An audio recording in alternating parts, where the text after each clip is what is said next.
wabarakatuh. Saya Dian Puspita Grahadeni. Kali ini saya akan menyampaikan materi mengenai kesehatan lingkungan rumah sakit. Untuk itu, mari kita simak bersama.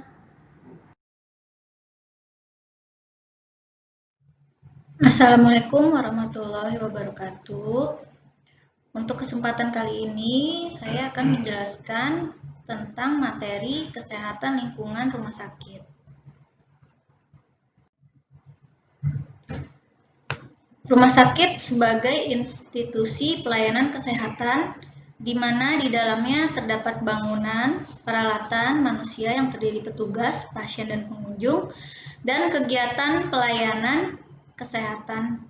Selain dapat menghasilkan dampak positif berupa produk pelayanan kesehatan yang baik terhadap pasien dan memberikan keuntungan retribusi bagi pemerintah dan lembaga pelayanan itu sendiri. Rumah sakit juga dapat menimbulkan dampak negatif berupa pengaruh buruk kepada manusia, seperti sampah dan limbah rumah sakit yang dapat menimbulkan dampak negatif berupa pengaruh buruk kepada manusia. Seperti sampah dan limbah rumah sakit yang dapat menyebabkan pencemaran lingkungan, sumber penularan penyakit, dan menghambat proses penyembuhan serta pemulihan penderita. Kesehatan lingkungan rumah sakit adalah upaya pencegahan penyakit atau gangguan kesehatan dari faktor resiko lingkungan untuk mewujudkan kualitas lingkungan yang sehat baik dari aspek fisik, kimia, biologi, maupun sosial di dalam lingkungan rumah sakit. Ini ada beberapa regulasi dari sebagian tentang kesehatan lingkungan rumah sakit. Kepmenkes nomor 1204 tahun 2004 tentang persyaratan kesehatan lingkungan rumah sakit. Undang-Undang nomor 32 tahun 2009 tentang perlindungan dan pengelolaan lingkungan hidup. Peraturan pemerintah nomor 66 tahun 2014 tentang kesehatan lingkungan. Peraturan pemerintah nomor 101 tahun 2014 tentang pengolahan limbah berbahaya dan beracun. Lalu yang terbaru adalah Kepmenkes nomor 7 tahun 2019 tentang kesehatan dan lingkungan. Jenis mutu kesehatan lingkungan.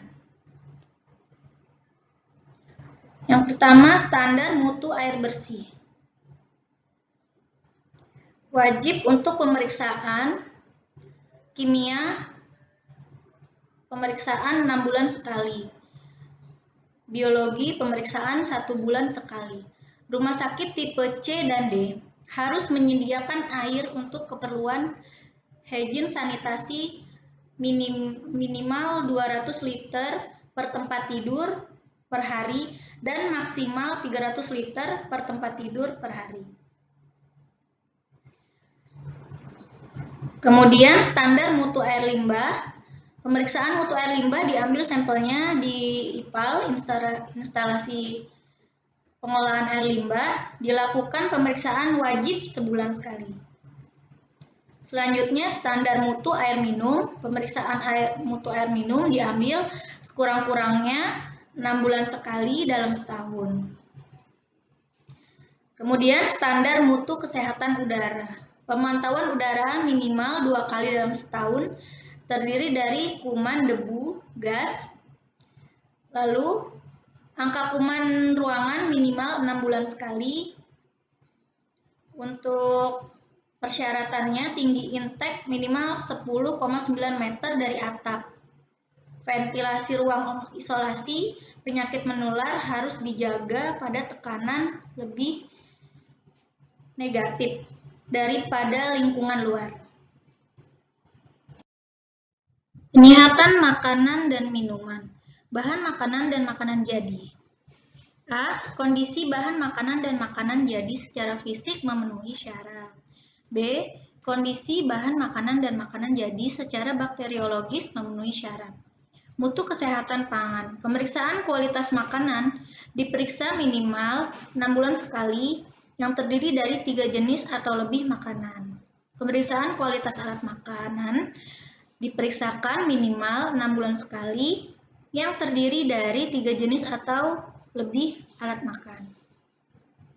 Yang ketiga, pemeriksaan rektal swab penjamah dilakukan minimal 6 bulan sekali kepada penjamah makanan.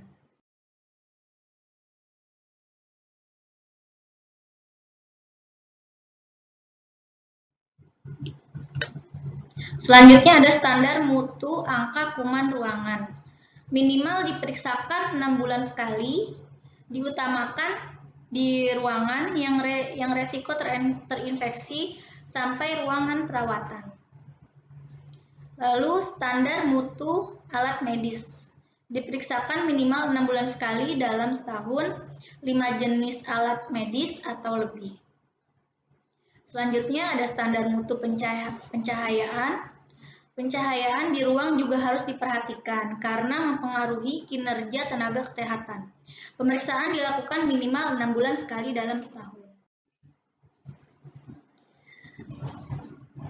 Selanjutnya standar mutu angka kuman linen. Dilakukan di linen yang sudah dicuci bersih dan disteril minimal 6 bulan sekali dalam setahun. Lalu ada standar mutu air HD setelah RO, dilakukan pemeriksaan wajib sebulan sekali. Lalu ada uji emisi genset, minimal 2 tahun sekali dilakukan uji emisi mesin genset. Selanjutnya ada standar mutu kebisingan. Kebisingan yang dikehendaki sebaiknya tidak mengganggu dan membahayakan kesehatan. Dilakukan pemeriksaan minimal 2 kali dalam setahun. Fasilitas kesehatan lingkungan di Rumah Sakit Geraha Juanda. Yang pertama, kita memiliki IPAL. IPAL adalah instalasi pembuangan air limbah. Kita memiliki IPAL, satu instalasi dengan 8 bak-bak di dalamnya, yang semua limbah cair dari seluruh gedung di rumah sakit akan berakhir diolah di IPAL. Untuk pemeliharaan bak kontrol dikuras 2 kali dalam sebulan.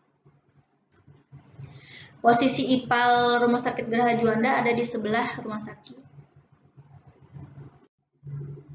Nah, ini dia. Ini mesin penggerak IPAL dan IPAL-nya. Lalu ini juga. Yang kedua ada TPSS, tempat pembuangan sampah sementara. Kita mempunyai TPSS di dekat genset, di mana terdiri dari 3 ruangan sekat, yaitu yang pertama ruang sampah atau limbah domestik atau umum. Sampah atau limbah yang disimpan merupakan sampah domestik atau sampah rumah tangga, yang biasa kita bungkus menggunakan plastik berwarna hitam. Pengangkutan limbah domestik dilakukan setiap hari oleh Dinas Lingkungan Hidup Kota Bekasi. Yang selanjutnya nomor 2 ada ruang sampah atau limbah infeksius. Sampah atau limbah yang disimpan yaitu sampah padat yang terkena cairan tubuh. Biasa kita membungkusnya dengan plastik berwarna kuning. Dan sampah benda tajam biasa kita menggunakan jerigen atau safety box. Pengangkutan limbah infeksius dilakukan minimal seminggu 3 kali oleh PT Wastek Internasional. Yang ketiga, ruang sampah atau limbah B3. Limbah yang terdiri dari bahan berbahaya dan beracun seperti baterai, lampu, dan biasanya kita kemas menggunakan plastik berwarna merah. Pengangkutan limbah B3 dilakukan seminggu minimal 3 kali oleh PT Wastek Internasional. Nah, ini ada gambar TPSS infeksius dan TPSS B3. Pemeliharaan TPSS. Di Rumah Sakit Geraha Juanda dilakukan pembersihan setiap habis pengangkutan. Lalu dilakukan pencucian dan disinfektan. TPS selalu tertutup dan selalu dikunci. TPSS memiliki APAR, wastafel, spill kit, kotak APD, dan eye washer. Pengelolaan limbah. Bagi yang tidak mempunyai insinerator, ada MOU atau kerjasama antara rumah sakit dan pihak yang memusnahkan limbah medis. Di sini kita bekerja sama dengan Wastek Internasional yang mengangkut atau transporter dan juga pemusnah sebagai limbah B3 dan limbah medis. Yang kedua, ada tempat wadah limbah. Harus padat, kuat, tahan karat, kedap air, dengan penutup dan kantong plastik, dengan warna dan lambang sesuai pedoman. Diletakkan minimal 1 buah setiap radius 20 pada ruang terbuka atau ruang tunggu. Tempat pencucian linen atau laundry. Terdapat keran air bersih dengan kapasitas, kualitas, kuantitas, dan tekanan yang memadai, serta disediakan keran air panas untuk disinfeksi awal. Yang kedua, dilakukan pemilahan antara linen infeksius dan non-infeksius. Yang ketiga, lokasi laundry mudah dijangkau oleh kegiatan yang memerlukan dan jauh dari pasien serta tidak berada di jalan. Yang keempat, lantai terbuat dari beton atau plester yang kuat, rata, tidak licin, dengan kemiringan lebih dari 2-3%. Yang kelima, pencahayaan lebih dari 200 lux. Yang keenam, terdapat sarana pengering untuk alat-alat sehabis dicuci. Dilakukan swab linen berkala selama 6 bulan sekali. Dekontaminasi melalui disinfeksi dan sterilisasi. Yang pertama, menggunakan peralatan sterilisasi uap atau autoclave gas dengan suhu sekitar 134 derajat Celcius atau peralatan radiasi gelombang microwave atau dengan cara lain yang memenuhi persyaratan. Yang kedua, alat dan perlengkapan medis yang sudah disterilkan disimpan pada tempat khusus yang steril pula. Yang ketiga, alat dan perlengkapan medis yang sudah disterilkan atau didisinfeksi terlebih dahulu, dibersihkan dari darah, jaringan tubuh, dan sisa bahan lain. Yang keempat, peralatan sterilisasi dikalibrasi minimal setahun sekali. Yang kelima, ruang operasi yang telah dipakai harus dilakukan disinfeksi sebelum operasi berikutnya. Yang keenam, dilakukan pemeriksaan angka kuman alat medis di unit CSSD.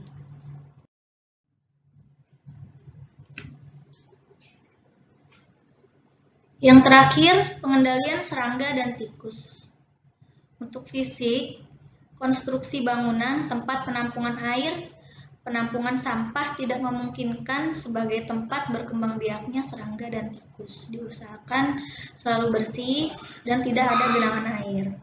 Untuk upaya kimianya, insektisida yang dipakai memiliki toksisitas rendah terhadap manusia dan tidak bersifat persisten. Untuk pengendalian serangga dan tikus dilakukan treatment pest control oleh pihak ketiga yang dilakukan 2 minggu sekali. Demikian materi yang dapat saya sampaikan. Semoga bermanfaat dan dapat diterapkan di unit kerja masing-masing. Wabillahi taufiq wal hidayah. Wassalamualaikum warahmatullahi wabarakatuh.